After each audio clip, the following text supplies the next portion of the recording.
उम्र भर ख्याली भूतों से अगर मैं न डरता, खुदा मैं क्या चैन से जीता, मैं क्या रौब से मरता। नमस्कार सभी आप मेरे प्यारे भाई बहनों को, मैं आपका मित्र विवेक पांडे। स्वागत और अभिनंदन है आप सभी का यूपी पीसीएस उत्कर्ष पर। एक प्रश्न जो लगातार आप सभी के द्वारा ऑनलाइन ऑफलाइन कक्षाओं के माध्यम से पूछा ही जाता रहा है, जिसका जवाब देना मैंने उचित समझा कि एक बार आप सभी के बीच में आकर के इस पर वार्ता होनी चाहिए। यह एक आवश्यक प्रश्न है और इसका उत्तर आपको दिया जाना चाहिए, और कमेंट बॉक्स में ज़रूर बताएंगे आप कि इसका उत्तर आपको मिला या नहीं मिला। अभी हाल फिलहाल में आप लोगों ने आरओ की परीक्षा दी। अब हाल फिलहाल में क्यों कह रहा हूं, इस पर आप हंस लीजिए बस, और कुछ मत पूछिए। तो इस परीक्षा को देने के बाद पता चला कि कुछ पूंजीवादी व्यवस्था के अनुक्रम में वह प्रश्न पत्र किसी को पहले ही सॉल्व होकर मिल गया था, और हम बेचारे बैठ के एग्ज़ाम हॉल में बस सॉल्यूशन ही करते रह गए। बाद में पता चला कि सरकारों ने परीक्षा को रद्द कर दिया है और अब मुझे दोबारा तैयारी करनी है। इस दोबारा तैयारी के प्रक्रम में हम लगे रहे। कुछ लोगों ने पीसीएस की परीक्षा को अपना मुख्य ध्येय बना लिया और लगे रहे। पीसीएस की परीक्षा भी दी और लगे रहे। परीक्षा देने के बाद एक परिणाम उनके हाथ में है आंसर की के माध्यम से, अनुमान उनके हाथ में है आंसर की के माध्यम से, और उसी के सीसाइट के प्रश्नों को देख करके एक अनुमान मेरे पास है, एक अनुमान आपके पास है। आइए दोनों के अनुमानों का सम्मिलन करते हैं, हाथ मिलाते हैं, समझते हैं कि आरओ के लिए अब जो परीक्षा होगी इसके लिए हमें क्या नई रणनीति अपनाने की आवश्यकता है। क्या हमको रणनीति में परिवर्तन की जरूरत है भी या नहीं। सिलेक्शन के लिए हमसे इस नई मांग की जरूरत है, प्रश्न उठ रहा है या नहीं उठ रहा है। साथ ही कैसे मुख्य परीक्षा की तैयारी की जाए, क्योंकि आरओ की मुख्य परीक्षा में अब ज्यादा वक्त नहीं मिलेगा, ये तो तय मान के चलिए। आपको मुख्य परीक्षा बहुत सीमित समय में ही देनी होगी, क्योंकि प्री एग्जामिनेशन में ऑलरेडी बहुत लेट हो चुका है। इसलिए जब मुख्य परीक्षा में बैठना होगा तो आप ये युद्ध नहीं कर सकते आयोग के सामने कि मुझे समय कम मिला, या ताउम्र अपने से ये शिकायत नहीं कर सकते कि मुझे थोड़ा समय मिलता तो मैं ये कर लेता, मैं वो कर लेता। नहीं, आपके पास समय है, अभी प्री परीक्षा में टाइम है, और कितना टाइम है अनुमानतः इस पर भी बात होगी। दूसरा सवाल है कि कब होगी आरओ की परीक्षा, कितना टाइम मिल सकता है, कितना अनिवार्य समय मिल सकता है, इस पर भी बातचीत होगी। देखिए, मैं हिंदी विषय का शिक्षक हूं, हिंदी विषय आपको पढ़ाता हूं। ऑनलाइन ऑफलाइन कक्षाओं के माध्यम से आप मुझसे हिंदी विषय पढ़ते हैं, तो हिंदी विषय में क्या कुछ नया करने की जरूरत अभी वर्तमान समय में देखने को मिल रही है, जरा सा इसको समझने की कोशिश करते हैं। खूब पढ़ाई की आप लोगों ने, खूब नई नई तकनीकें सीखी, बहुत सारी चीज़ों की जानकारी हुई, और अक्सर जब मैं कक्षा में एक एक चीज़ कॉन्सेप्ट के माध्यम से बताने का प्रयास करता था तो कुछ विद्यार्थी कहते थे कि सर इसको तो रटने की ज़रूरत है, कॉन्सेप्ट की इसमें ज़रूरत क्या है। तो उनको अब ये भी दिखने लग गया कि कॉन्सेप्ट के बिना ये सारी चीज़ें कर पाना संभव नहीं है। कॉन्सेप्ट बहुत ज़रूरी चीज़ है। अब देखिए, आप कैसे अपने पैटर्न को समझिए जरा सा। आप अपने पूरे के पूरे सिलेबस को कठिन और सरल में बांट दीजिए। प्रत्येक विद्यार्थी के लिए कुछ कठिन हो सकता है, कुछ सरल हो सकता है। सब कुछ सरल या सब कुछ कठिन तो किसी के लिए नहीं होगा। मैंने बहुत सारे ऐसे अंग्रेजी माध्यम के बच्चों को ऑफलाइन में बैठ करके पढ़ते देखा है, जिनका हिंदी इतना बेकार है कि वो शुद्ध शब्द का मतलब एक पृष्ठ में 20-20, 25-25 गलतियां कर रहे हैं। हालांकि अब उनमें काफ़ी सुधार आया है। आप में से भी कुछ बच्चे ऐसे होंगे जो अशुद्ध लेखन के शिकार होंगे, और कई ऐसे हैं जो जानते ही नहीं कि मेरा लेखन अभी भी अशुद्ध है, मुझे उसमें शुद्धता की मांग है, शुद्धता की दरकार है, और मुझे उसको ठीक करना चाहिए, ऐसा उनको लगता भी नहीं है। ये बहुत ज़रूरी है कि पहले उनको लगे, पहले उनको समझ आए कि उनमें कमी क्या है, खामियां क्या हैं, उनको दूर करने का प्रयत्न कैसे करना चाहिए। ये चीज़ आप तब जानेंगे जब आप समूह में होंगे, जब 4 लोगों के बीच होंगे। कोई आपसे बेहतर होगा, कोई आपकी कमियों को बताने वाला होगा, उसको उजागर करने वाला होगा, कोई उस पर प्रश्न चिन्ह लगाने वाला होगा, कोई उसको ठीक करने वाला होगा। ये बहुत ज़रूरी है मेरे दोस्त। तो इसलिए आप अपने पूरे के पूरे सिलेबस को, मैं यहाँ पर जो भी बात कर रहा हूँ वो प्री और मेंस दोनों को मिलाकर कर रहा हूँ, तो उसको कठिन और सरल के हिस्सेदारी में बांट दीजिए। अब मान लीजिए कि आप कहते हैं कि सर मेरे लिए विशेषण विशेष से चुनना एक कठिन काम है। मेरे लिए विशेषण विशेष एक कठिन चैप्टर है।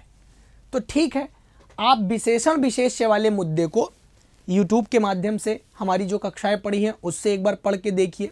नहीं होता तो एक बार ऑफलाइन कक्षाओं का रुख करिए। अभी आपके पास समय है। आप ताउम्र शिकायत ही करते रह जाएंगे फिर कि मेरा ये नहीं अच्छा था तो इसलिए मेरा नहीं हुआ, मेरा वो नहीं अच्छा था तो इसलिए मेरा नहीं हुआ। आपको सुनने वाला कोई नहीं होगा। आगामी समय केवल आपसे इस बात की मांग करेंगे लोग कि आप अपनी सफलता की कहानी सुनाइए। आप अक्सर व्यक्ति के सफलता की कहानियां सुनते हैं, असफलता की कहानियां कोई नहीं सुनना चाहता। इसलिए ये बेहद अहम है कि आप जो है इनका एक पैटर्न समझिए कि कैसे सवाल विशेषण विशेष्य से पूछे जाते हैं, किस प्रकार की प्रवृत्ति के प्रश्न पूछे जाते हैं। इस पूरी बात को समझने के लिए हमारे लिए क्या उपयोगिता वाली बात होगी। जैसे आपको मैं मोटे तौर पर बताऊं कि आपको पता है कि विशेषण के 4 भेद होते हैं। अब इन 4 भेदों को आपने पढ़ा, आपने पढ़ लिया कि भैया गुणवाचक विशेषण होता है एक, आपने पढ़ लिया कि भाई संख्यावाचक विशेषण होता है एक, आपने पढ़ लिया कि एक परिमाणवाचक विशेषण होता है, आपने पढ़ लिया कि एक सार्वनामिक विशेषण होता है। तो आप एक पैटर्न को देखिए ना कि भैया गुणवाचक विशेषण का जब सवाल पूछता है तो आप कर पाते हैं कि नहीं। आप जब संख्यावाचक से सवाल पूछता है तो आप कर पाते हैं कि नहीं। इसमें निश्चित संख्यावाचक के 5 भेद भी बताए जाते हैं। तो क्या निश्चित संख्यावाचक विशेषण के आप इन 5 भेदों का अध्ययन इस प्रकार से कर पाए हैं? जैसे निश्चित संख्यावाचक विशेषण आपको क्लास में पढ़ाया गया है, आपको पता भी है कि निश्चित संख्यावाचक विशेषण के 5 भेद होते हैं। जैसे मान लीजिए आपसे मैंने पूछा कि श्याम राम से दुगुना धन कमाया, श्याम राम से दुगुना धन कमाता है, तो आपसे मैंने अगर इसमें जानना चाहा कि किस प्रकार की संख्यावाचक विशेषण का बोध हो रहा है और अंडरलाइन नहीं किया या कर भी दिया, तो आपको ये पता होना चाहिए कि ये गणना है, ये क्रम है, ये आवृत्ति है, ये समुदाय है, क्या है। मैंने कहा सातों विद्यार्थी इधर आ जाइए, तो आपको पता होना चाहिए। और ये चीज़ आपको बिना कॉन्सेप्ट समझे, बिना पढ़े नहीं आएगा। आपको इसके लिए कम से कम चैप्टर को एक बार ठीक से पढ़ना पड़ेगा। इसके लिए आप कुछ अच्छी ऑथेंटिक पुस्तकों का, कुछ ग्रंथों का इस्तेमाल कर सकते हैं। कोई गाइड बुक का इस्तेमाल अगर आप करते हैं, देखिए गाइड बुक आपको सफल नहीं बना सकती, क्योंकि गाइड बुक्स में क्या होता है कि गाइड बुक्स जो बनाई जाती है वो ऑथेंटिसिटी के बेसिस पर नहीं बनाई जाती। उनका निर्माण केवल और केवल संकलनकर्ता के आधार पर होता है। मतलब उनका कार्य गाइड बनाने वाले का संकलनकर्ता के आधार पर होता है। वो क्या करते हैं कि केवल छोटी सी मात्रा में कुछ विषय वस्तु को रख करके एक अच्छा संकलन तैयार कर देते हैं कि भाई साहब हम खूब सारे प्रश्नों को यहाँ पर एक इकट्ठा करके दे देते हैं, जिससे विद्यार्थियों की पहली पसंद बन सके, क्योंकि वह बाजारवाद का हिस्सा बनते हैं और पूंजीवाद का हिस्सा बनते हैं। आपको ये नहीं करना, क्योंकि इसमें आपका नुकसान है। आपको तो सिलेक्शन का हिस्सा बनना है। तो सिलेक्शन का हिस्सा बनने के लिए मूल तथ्यों का अध्ययन करना पड़ेगा कि कोई बात पूछी जाए तो उस बात को पूछने का सलीका आपको पता हो। सबसे बड़ी चीज़ ये है कि आपको ये पता होना चाहिए कि जब सवाल पूछा जा रहा है बंधु, तो सवाल के पूछे जाने में और उत्तर देने में आपके पास ज्ञान का आधार कहाँ से लिया गया है। क्योंकि अभी हाल फिलहाल में एक वीडियो आपने हमारा देखा होगा जिसमें मैंने आपको ये बताया कि कैसे आयोग के द्वारा सीसेट के 25 प्रश्नों में 6 सवाल गलत हैं। अब वो 6 सवाल कैसे गलत है, मैंने इस पर भी प्रकाश डाला है। आप जरा समझिए कि इस चीज को समझने की जरूरत है कि जब तक आप कॉन्सेप्ट नहीं समझेंगे, कंटेंट को समझेंगे नहीं, कॉन्सेप्ट को समझेंगे नहीं, तो कंटेंट और प्रैक्टिस ये दोनों बराबर आपकी परीक्षा में रोल प्ले करते हैं। जितना रोल आपके कंटेंट का होता है उतना ही रोल प्रैक्टिस का भी होता है। दोस्त, अगर आपने कंटेंट पढ़ा तो कंटेंट पढ़ने के बाद दूसरा काम आपसे प्रैक्टिस का होना चाहिए, और प्रैक्टिस का सलीका भी सही इस्तेमाल होना चाहिए। अगर ये दोनों साथ में चल रहा है तभी सफलता की दर अच्छी हो सकती है, अन्यथा नहीं हो सकती है। अच्छा, आप पीछे आइए। आपको कठिन और सरल वाला मामला समझ में आ गया। ये पहला कॉन्सेप्ट है कि आपके लिए कठिन क्या है, सरल क्या है। जैसे आमूमन बच्चे ये कहते हैं कि सर मुझे तो सर पर्यायवाची रटना बहुत मुश्किल लगता है, पर्यायवाची हम नहीं कर पाते हैं। देखिए, मैं आपको एक छोटी सी बात बता दूं कि जितने भी आपके सिलेबस के ऐसे मुद्दे हैं, जैसे फॉर एग्जाम्पल विलोम शब्द हो गया, विलोम शब्द आपको पढ़ना है, आपको पर्यायवाची शब्द पढ़ना है, आपको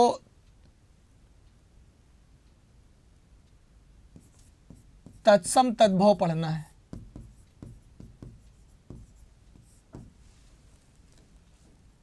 अब यहां पर मेंस का भी ले ले तो मुहावरा भी पढ़ना है आपको। यहां मेरी बात को जरा गौर से समझिएगा। नए साल में आप अपने आप को एक तोहफा दीजिए, खुद पे काम करिए ना, थोड़ा सा इन्वेस्ट करिए, खुद को टाइम दीजिए। जो टाइम आप जाया कर रहे थे उस टाइम को बचा के खुद पर काम करना शुरू करिए। करना क्या है, आप जो है ना 50 डेज चैलेंज लीजिए या 30 डेज चैलेंज लीजिए। इस चैलेंज में क्या करना है आपको, जरा मेरी बात को गौर से समझिएगा। आपको इन सारे टॉपिक्स को इकट्ठा क्या कर लेना है।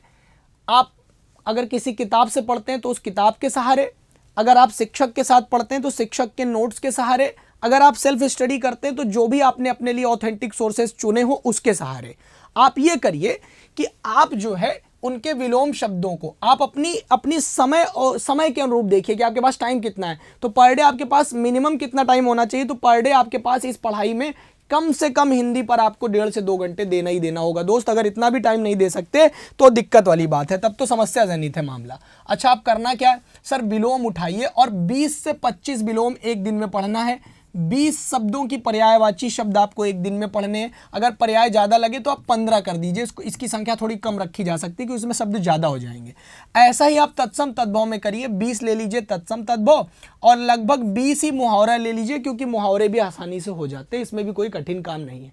आप इतना उठा लीजिए, एक दिन का ये काम है, ये पूरा का पूरा एक दिन। जैसे मान लीजिए आज सोमवार को आपने इसको उठा लिया तो सोमवार को आपको ये करना है, अब 20 विलोम शब्द पढ़ना है। पढ़ना कैसे, पहले मुंह से पढ़ना है, एक बार किताब से देखा या आपने नोट्स देखा, नोट्स देख के आपने सारे विलोम पढ़े और विलोम पढ़ने के बाद 20 जब हो गए तो उसको लिखने का प्रयास किया एक बार, ठीक है ना। क्योंकि लेखन भी अगर आपका कमजोर रहेगा तो आप नहीं कर पाएंगे। लिखना बहुत ज़रूरी है क्योंकि मुख्य परीक्षा में बैठना है, आप किसी वनडे टाइप के एग्जाम को नहीं टारगेट कर रहे हैं, समझिए इस बात को। दूसरा पर्याय शब्द है, तो उस शब्द की पर्यायवाची 2 बार 3 बार पढ़िए और उसके बाद उसको बोलिए और किसी को कहिए, अपने रूममेट से बोलिए, अपने दोस्त से बोलिए कि वो आपसे पूछे। और लगातार एक प्रतिद्वंदिता के आधार पर प्रतिद्वंदी बन करके आप एक मित्र और एक आप 2 लोग बैठ करके उसको जरा पढ़ने का प्रयास करिए। जब आप ऐसा करेंगे तो आपको ये धीरे धीरे जो आपका लर्निंग प्रोसेस है, जो आपका संज्ञानात्मक विकास है वो होता चला जाएगा। आगे बढ़ते आप चले जाएंगे, संज्ञान लेते जाएंगे, आप इस चीज़ के मामले को समझते चले जाएंगे। साथ ही साथ तत्सम तद्भव हो गया, तो इस शब्द का तत्सम बताओ, इस शब्द का तद्भव बताओ, ये तद्भव है तो इसका तत्सम क्या हो सकता है। इस प्रकार से आप इसको देखिए। आपने सोमवार को ये सारे शब्द तैयार किए हैं, फिर आप आ जाइए मंगलवार पर। अब मंगलवार को जब आप बैठेंगे तो सबसे पहला काम कि ये 20, ये 15, ये 20, ये 20 आपको एक बार रिवाइज करना है। मान लीजिए ये रिवाइज करने में आपको 30 मिनट या 40 मिनट का समय लगने दीजिए।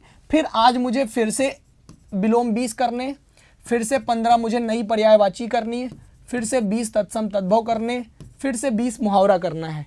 ये काम मुझे करना है, ऐसा ही मुझे करते चले जाना है। फिर तीसरे दिन मैं इनको रिवाइज करूंगा, फिर आगे बढ़ूंगा, चौथे दिन रिवाइज करूंगा, फिर आगे बढ़ूंगा। और हफ्ते में जब आप शनिवार को पहुंचेंगे तो सैटरडे को आपको क्या करना है, कुछ भी नया नहीं पढ़ना, केवल जितना आपका तैयार हुआ है। मान लीजिए ये आपने किया है कितना, मान लेते हैं कि 5 दिन आपने किया है, चलिए 5 दिन किया है तो 20 पंचे 100 शब्दों के विलोम शब्द आपके पास हैं, है ना। 75 पर्याय शब्द आपके पास हैं, ये भी आपके पास 100 हैं और ये भी आपके पास 100 हैं। अब आप 6वें दिन केवल रिवाइज करेंगे। 6वें दिन आप क्या करेंगे, केवल रिवाइज करेंगे, केवल और केवल रिवाइज करेंगे। 7वें दिन क्या करेंगे, संडे को आप प्रैक्टिस करेंगे, ओनली प्रैक्टिस। और अगर आपके पास इन सबके प्रैक्टिस के संबंध में अगर आपके पढ़े हुए में से कोई सवाल आ रहा है और आपसे नहीं छूट रहा है, दैट इज मीन्स कि आप सही ट्रैक पर हैं और आप ठीक जा रहे हैं। ऐसा अगर आप 5 की जगह 10 दिन कर लेते हैं तो यहाँ पर 200 शब्दों के विलोम शब्द और लगभग 150 शब्दों के पर्याय, 200 शब्दों के विलोम तत्सम तद्भव और 200 के ही मुहावरे 15 दिन कर लेते हैं। संख्या बढ़ाते जाइए। अब आपको समझ में आया, ये एक मैथ्स है, एक लॉजिक है, आपको इसके तहत समझ करके ये पूरा का पूरा पोर्शन कंप्लीट करना पड़ेगा। क्योंकि एग्जाम का मतलब कि उस 3 घंटे में आपने जो रिस्पॉन्स दिया वो आपका एग्जाम है, वो आपका रिजल्ट है, वो आपका परिणाम है।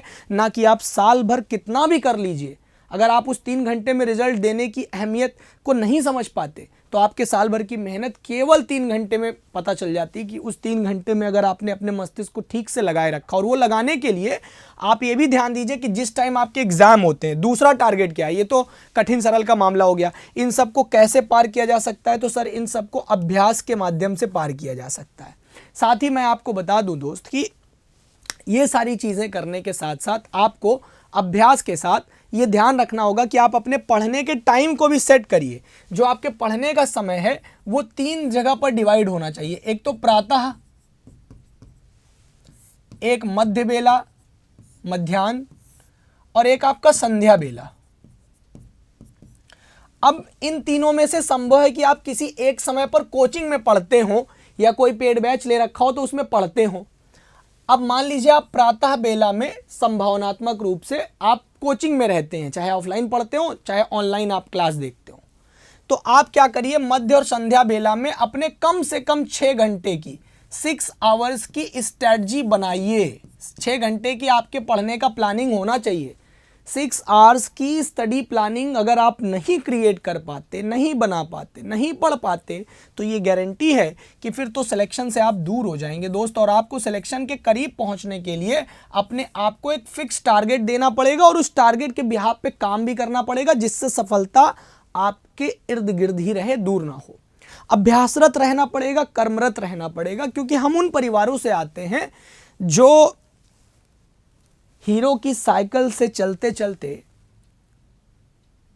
होंडा की बाइक तक पहुंचते हैं, और होंडा की बाइक से अपने स्नातक परास्नातक की पढ़ाई करने के दौरान हम ये प्रयासरत होते हैं कि कब हम एक सरकारी पद पर पहुंचेंगे, एक पदस्थ अधिकारी बनेंगे और एक दिन हम होंडा सिटी से चल रहे होंगे। तो ये ड्रीम जो है, ये जो सपना है, इसको पूरा करने के लिए, इसको हकीकत में बदलने के लिए हमको ये अभ्यास, ये मेहनत करनी पड़ती है। ये मेहनत आपको अभी 90 दिन तक लग के करना ही करना है। साल 2025 में आप अपने आप को इन 90 दिनों का एक टारगेट दे दीजिए, जिसमें जीएस और प्लस हिंदी को आप एकदम ज़बरदस्त तरीके से कम 4 घंटे आप जीएस पर दे रहे हो, जो आपकी सेल्फ स्टडी होनी चाहिए, ध्यान रखिएगा, और कम से कम 2 घंटे आप हिंदी को दे रहे हो, जो आपकी सेल्फ स्टडी में होना चाहिए।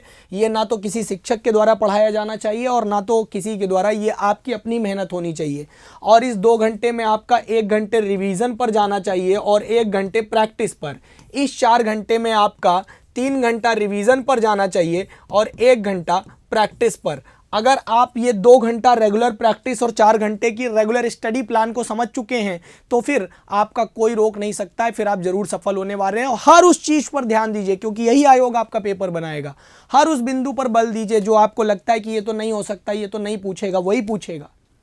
हर पॉइंट्स को क्लियर करने की कोशिश करिए, चीज़ों को बार बार रिवाइज करिए, और ये ज़्यादा अच्छा होगा कि आप एक ही किताब को कई बार पढ़िए, एक ही नोट्स को कई बार पढ़िए, बजाय इसके कि बार बार नोट्स बदल दीजिए, बार बार किताबें बदल दीजिए, बार बार प्रैक्टिस सेट बदल दीजिए। ये अनुचित होगा। एक ही प्रैक्टिस सेट को 5 बार लगाना है, एक ही किताब को 3 बार पढ़ना है, एक ही नोट्स को 3 बार पढ़ना है, ये आपको करना है। अच्छा, फिर अब मेंस एग्जाम को भी समझिएगा थोड़ा सा। क्यों? क्योंकि आप तो अपनी परीक्षा में मुख्य परीक्षा भी तो दे रहे हैं, तो मुख्य परीक्षा देने जा रहे हैं तो आलेखन पर बल दीजिए, अपने लेखन पर बल देना है, आलेखन समझना है आपको। और ये समझने के लिए आपको एक मेंटोर की ज़रूरत पड़ेगी, आपको एक क्लासरूम की ज़रूरत पड़ेगी, एक माहौल की ज़रूरत पड़ेगी जिसमें आपके साथ एक शिक्षक जुड़े हों, जिसमें आपके साथ शिक्षक क्या कर रहे हों, शिक्षक दम लगा करके एकदम बलपूर्वक पढ़ा रहे हों, ईमानदारी से आपको पढ़ा रहे हों, एक कंटेंट आपका चेक किया जा रहा हो, क्लास में कॉपी चेक हो रही हो, 10-12 बच्चे, 15 बच्चे, 20 बच्चे, 100 बच्चे, 150 बच्चे बैठ करके साथ में पढ़ रहे हों,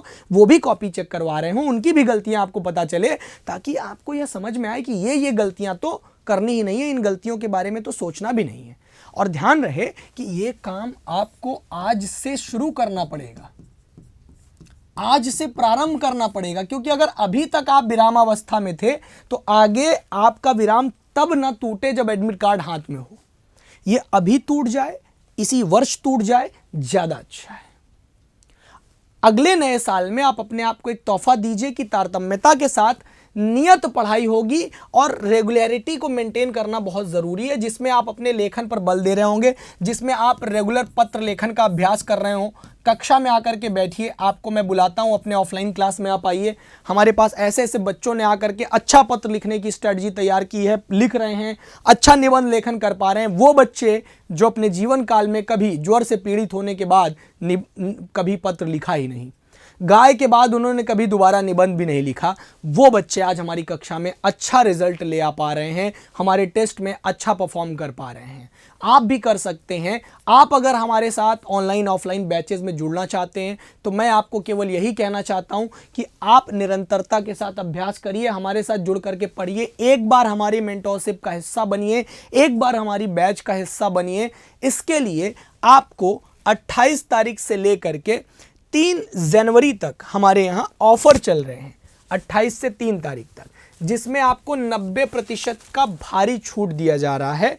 ये आपके कोर्स पर, प्राइम कोर्सेज पर 10% की अतिरिक्त छूट मिल रही है, और जो कोर्स की वैधता बढ़ाते हैं उन पर भी 10% की अतिरिक्त छूट है। 90% तक की छूट कम नहीं होती है, ये अप टू है, यानी अलग अलग बैचेस में अलग अलग छूट की व्यवस्था है। साथ ही आपको बता दें कि ये छूट आपको 28 दिसंबर से 3 जनवरी तक मिल रही है। आप हमारे हर प्रकार के कोर्सेज में जुड़ सकते हैं। आप देखिए, अगर आप हमारे ROARO की बैच में जुड़ना चाहते हैं तो मैं आपको बता दूं कि ROARO बैच में जुड़ने के लिए आपको फाउंडेशन बैच का हिस्सा बनने के लिए आपको लाइव फ्रॉम क्लासरूम बैच की व्यवस्था हो जाएगी, जिसकी फीस बहुत कम है, ये ऑनलाइन बैच है। ये लाइव फ्रॉम क्लासरूम का मतलब कि हम क्लास में जो बच्चों को पढ़ाते हैं, ये बैच बहुत शानदार होती है। ये व्यवस्था सबके पास नहीं है, ये उत्कर्ष परिवार के पास ये शानदार व्यवस्था है, और यहाँ पर आप वंचित नहीं रहते किसी चीज़ से।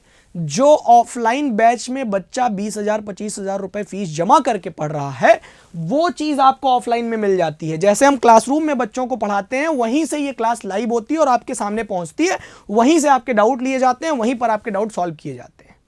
अमूमन तो कोई डाउट रहता ही नहीं है, क्योंकि अगर कोई डाउट है भी तो ऑफलाइन क्लास का बच्चा कोई ना कोई पूछ करके वो डाउट ऑलरेडी क्लियर कर देता है। तो इसलिए आपको ये बैच ज्वाइन करनी चाहिए। इस बैच के माध्यम से आप हमारे साथ जुड़िए। 28 दिसंबर से 3 जनवरी तक ये बैच आपको मिलेगी, और इस पे 90% का डिस्काउंट किया गया है, जिसके बाद ये 3,000 रुपये मात्र में आपको उपलब्ध कराई जा रही है, और 3 जनवरी के पहले आप इसमें हमारा हिस्सा बन सकते हैं। ध्यान रहे, ये बैच प्री प्लस मेंस दोनों को मिला करके है, ध्यान रखिएगा, ये प्री प्लस मेंस दोनों को मिला करके है। इसमें प्री और मेंस दोनों शामिल है। इस क्लासरूम में प्री भी शामिल है इस फीस में, और आपका मेंस भी शामिल है। इसमें केवल प्री नहीं है, ये प्री प्लस मेंस दोनों के साथ आपको मिल रहा है। और जहां पर मैं आपको आलेखन भी पढ़ा रहा हूँगा, गद्यांश की व्याख्या करा रहा हूँगा, जहां पर मैं आपको निबंध लेखन करा रहा हूँगा, जहां पर मैं आपको पत्र लेखन सिखा रहा हूँगा, जहां पर मैं प्रशासनिक शब्दावलियाँ पढ़ा रहा हूँगा, जहां पर मैं आपको मुहावरे लोकोक्तियाँ पढ़ा रहा हूँगा, और जहाँ पर ये 6 के 6 टॉपिक आपको मैं करा रहा हूँगा, जिसमें विशेषण विशेष्य भी आता है, विलोम भी आता है, जिसमें आपका शुद्ध लेखन भी आता है। शुद्ध लेखन से मुझे एक चीज़ बहुत अच्छे से ध्यान आ रही है कि बहुत सारे बच्चों की जो प्रमुख समस्या है वो शुद्ध लेखन है। तो जब शुद्ध लेखन पर हम उतरते हैं, क्योंकि अभी आयोग ने भी बहुत गलतियां की हैं, शुद्ध लेखन को लेकर के आप पर विशेष बल दिया जा रहा है। तो अक्सर हम क्लास में क्या करते हैं, आपकी कॉपियाँ चेक करते हैं। आपकी कॉपी क्या करते हैं क्लासरूम में, अक्सर जो हमारे ऑफलाइन क्लास के बच्चे होंगे, अगर वीडियो देखेंगे तो खुद ही कमेंट कर भी देंगे। एक एक बच्चे की कॉपी मैं ऑफलाइन में जाकर के चेक करता हूं, चाहे क्लास में 50 बच्चे हों, चाहे 500 बच्चे हों, चाहे 15 बच्चे हों, उससे फ़र्क नहीं पड़ता, लेकिन पीछे तक मैं पहुंचता हूं, और हमारे संस्था में एक एक टीचर जाकर के कॉपी चेक करता है। आपकी आंसर राइटिंग की कॉपियां हमारे यहाँ चेक की जाती हैं, ऑफलाइन में भी और ऑनलाइन में भी, दोनों जगह पर ये व्यवस्था की गई है। तो आप इसके माध्यम से अपनी गलतियों में सुधार कर सकते हैं। आप एक बार हमारे साथ आकर के जुड़िए। ऑफलाइन जुड़ना चाहते हैं तो भी आपका स्वागत है। मिश्रा भवन सिविल लाइन्स प्रयागराज शाखा में आप आकर के जुड़ सकते हैं, और अगर आप ऑनलाइन जुड़ना चाहते हैं तो इस छूट का लाभ उठा सकते हैं। और ROARO के लिए आप में से जो बच्चे भी जो भी चाहते हैं वो कमेंट बॉक्स में कमेंट कर दीजिए कि सर हम ये चीज़ चाहते हैं, ऐसा हो जाए, तो वो भी करने का पूरा प्रयास किया जाएगा। नए साल में आपके लिए नई नई व्यवस्थाएं की जाएंगी। ROARO की तैयारी करने वाले विद्यार्थियों के लिए हमारे पास काफ़ी कुछ खास है, वो धीरे धीरे रिवील किया जाएगा, एक बार में सब कुछ ओपन नहीं किया जाता। नए साल में आप सभी को पहले तो मेरी तरफ से शुभकामनाएं, और इस बैच का हिस्सा बनने के लिए भी आप सभी को शुभकामना, क्योंकि मुझे पता है कि आप लोग आ रहे हैं। रेगुलरिटी मेंटेन करिए, निरंतरता आपको सफलता दिलाती है। और ध्यान रहे, कर्मरत विद्यार्थी हमेशा सफल होता है। कर्म आपके ऊपर, आपकी कुंडली में यदि किसी भी प्रकार की अनियमितता है, जहां पर यह बताया जाता है कि आप ये चीज़ नहीं प्राप्त कर सकते, कर्म उन सब को बदल देता है। आपकी हाथों की लकीरों को भी बदलने का यदि किसी में ज़बरदस्त ताकत है तो वो केवल और केवल कर्म में है। तो आइए अपने कर्म को बदलते हैं। जय हिंद, जय हिंदी, नमस्कार।